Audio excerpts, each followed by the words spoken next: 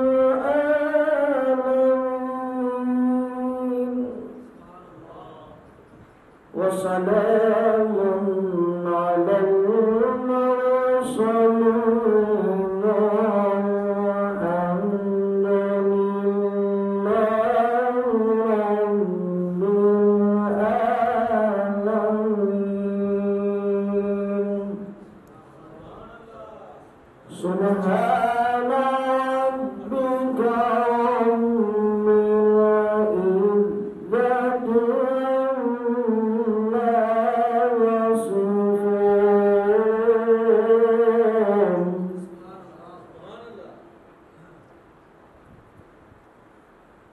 وسلام على المرسلين والحمد لله رب العالمين. الله أكبر. بسم الله الرحمن الرحيم.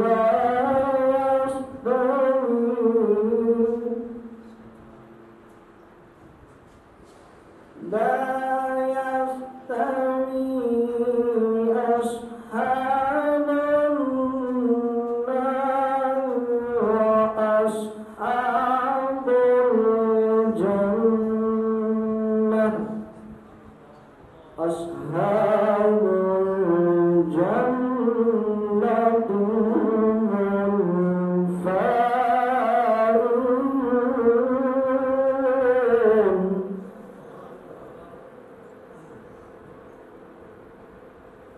لو أنزلنا هذا القرآن على جبل لرأيته خاشعا. بسم الله الرحمن الرحيم. لا يستوي أصحاب النار وأصحاب الجنة هم الفائزون.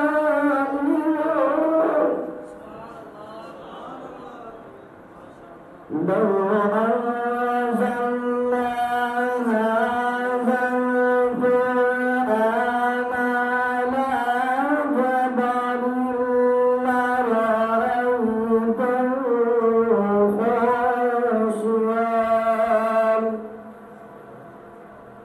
خاشعا متصدعا من خشية الله.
يسبح له ما في السماوات وما في الأرض وهو العزيز الحكيم